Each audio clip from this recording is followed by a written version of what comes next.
Ya. Assalamualaikum warahmatullahi wabarakatuh. Halo teman-teman, kami dari Badan Nasional Pencarian dan Pertolongan Unit Kerja Kantor Pencarian dan Pertolongan Gorontalo Angkatan 25 Kelompok 3 akan melakukan podcast dengan tema visualisasi bangsa. Check it out. Baik, sebelumnya perkenalkan, nama saya Al-Mahdi Murad. Saya bertindak sebagai host pada podcast kali ini.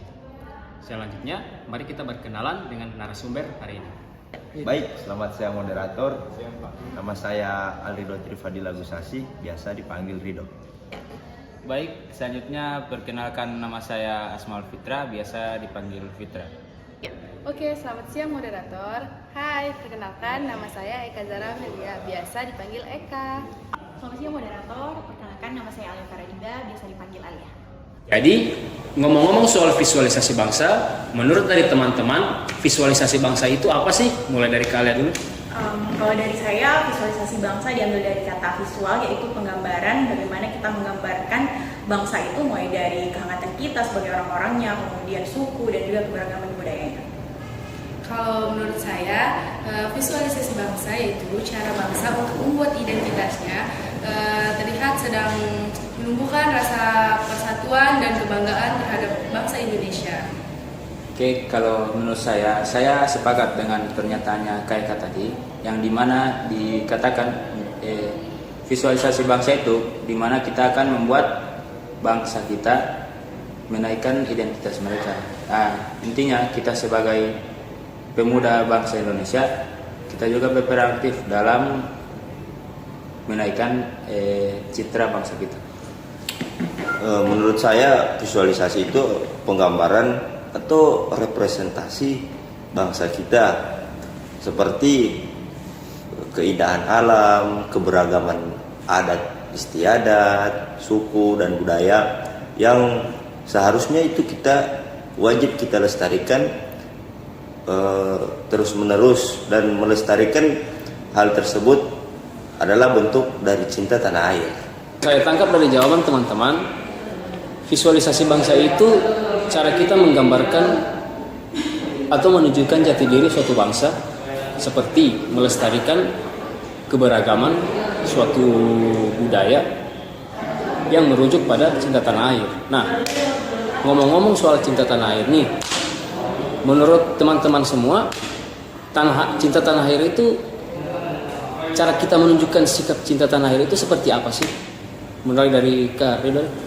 Baik, cinta tanah air itu seperti menjaga tanah dan pekarangan ruang di seluruh wilayah Indonesia dengan menjaga lingkungan.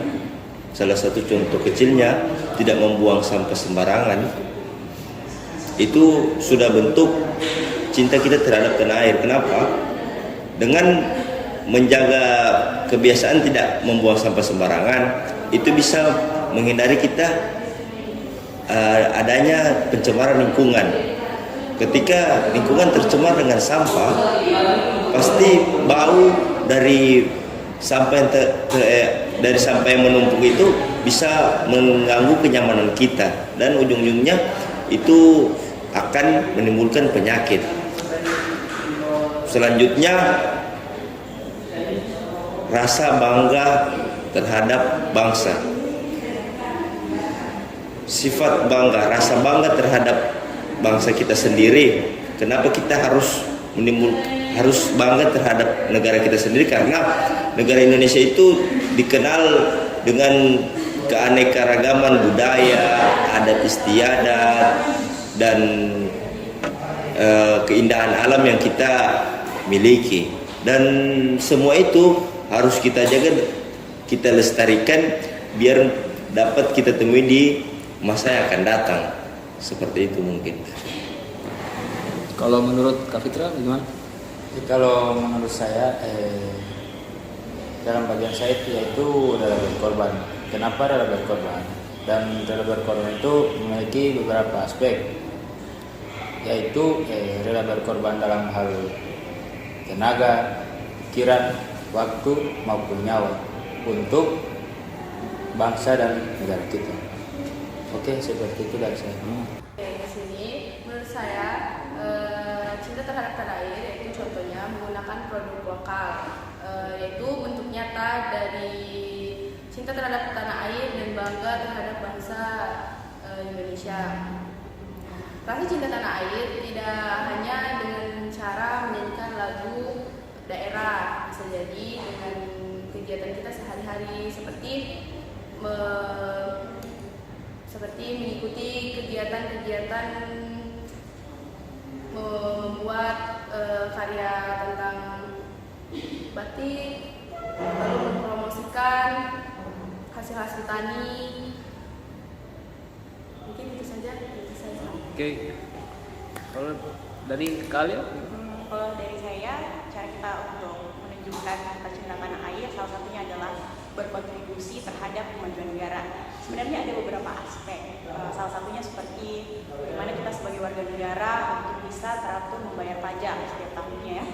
Kemudian bagaimana kita seperti tadi dikatakan Eka mencintai produk-produk lokal. Jadi kita memajukan bangsa dengan cara berbelanja produk-produk lokal, tidak hanya dari luar negeri saja, kemudian tidak memakai produk-produk palsu, karena itu bisa mematikan ekonomi ataupun juga membuat perhambatan terhadap produk-produk lokal yang dimiliki oleh orang-orang yang ada di bangsa kita sendiri.